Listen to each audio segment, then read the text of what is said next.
আমরা অনেক সময় ভাবি বাবা আমাদের জন্য কি করেছেন, টাকা, বাড়ি, গাড়ি।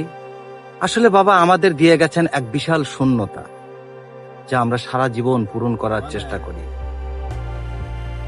গত সপ্তাহে বাবার পুরনো ড্রয়ারটা পরিষ্কার করছিলাম, হঠাৎ একটা ভাঁজ করা কাগজ হাতে এলো।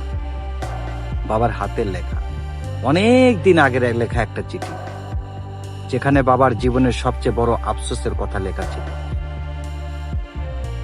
চিঠিতে বাবা লিখেছিলেন, যেদিন তুই প্রথম নিজের পায়ে দাঁড়িয়ে প্রথম বেতন পেলি, সেদিন ইচ্ছে ছিল তোকে জড়িয়ে ধরে খুব কাঁদব, কিন্তু আমি কাঁদিনি, পাছে তোর আনন্দটা থেকে যায়।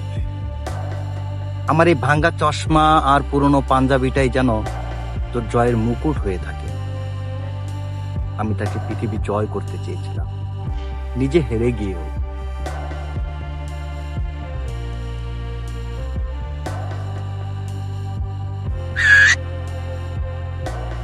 চিঠিটা পড়ার পর আমি আর স্থির থাকতে পারিনি।